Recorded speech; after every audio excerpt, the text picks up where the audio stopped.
Hi friends, welcome to our channel SR creative Adda. Friends, ఈరోజు మనం ఫిల్మోరాలో మన ప్రాజెక్ట్లో క్లిప్ మిస్ అవుతే దాన్ని ఎలా మనం రీలింక్ చేసుకోవాలి, ఎలా ఇంపోర్ట్ చేసుకోవాలి మనం ఈ వీడియోలో తెలుసుకుందాం.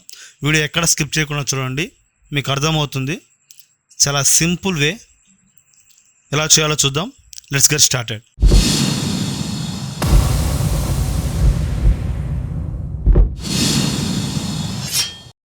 ఫ్రెండ్స్, ముందుగా నేను ఫిల్మోరా ఓపెన్ చేసి చూపిస్తున్నాను మీకు. ఇక్కడ చూసారా, ఒక మార్కింగ్ రెడ్ బాక్స్లో ఇలా ఉందంటే మనకు క్లిప్ మిస్ అయిందని అర్థం. దాన్ని క్లిక్ చేయగానే ఏమంటుంది, unable to locate file, click relocate to try importing the file again. అంటే మళ్ళీ ఒకసారి దాన్ని క్లిక్ చేసి ఆ ఫైల్ని మీరు రీలొకేట్ చేయండి అంటుంది. సో ఓకే, మనం ఆ ఫైల్ని రీలొకేట్ చేయాలంటే రీలొకేట్ మీద క్లిక్ చేయాలి.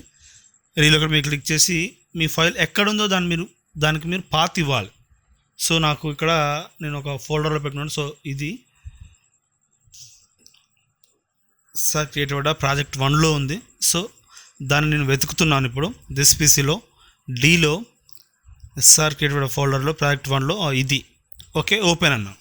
చూసారా, ఫైల్ వచ్చేసింది. అక్కడ మార్కింగ్ మనకేం కనిపించట్లేదు, అంటే ఫైల్ మనకు వచ్చేసింది. దాన్ని ఇప్పుడు నేను డబుల్ క్లిక్ చేస్తే ప్లే అవుతుంది, చూసారా. సో దాన్ని మనం టైమ్ లైన్ మీదకి డ్రాగ్ చేసుకొని ఈజీగా యూజ్ చేసుకోవచ్చు. సో ఫిల్మోరాలో ఏదైనా ఫైల్ మీకు మిస్ అయితే ప్రాజెక్ట్లో క్లిప్ మనకు అన్లింక్ అయిపోతే మిస్ ఫైల్స్ అని అంటారు. అలా మిస్ ఫైల్స్ అయితే ఈజీగా మనం దాన్ని క్లిక్ చేసి రీలింక్ అని ఆ పాత్ ఎక్కడైతుందో పాత్ మారితేనే మనకు మిస్ ఫైల్ అని కానీ అన్లింక్ అని కానీ సంథింగ్ వస్తుంది. సో దానికి మనకు పాత్ ఇచ్చి ఆ ఫైల్ని ఓకే చేస్తే అది రీలింక్ అయిపోతుంది. సో ఇది ఫ్రెండ్స్ ఈరోజు వీడియో. ఈ చిన్న వీడియో మీకు నచ్చినట్లయితే లైక్ చేయండి, షేర్ చేయండి, సబ్స్క్రైబ్ చేయండి. మరిన్ని వీడియోస్ కోసం మన ఛానల్ని చూస్తూనే ఉండండి. Thanks for watching friends.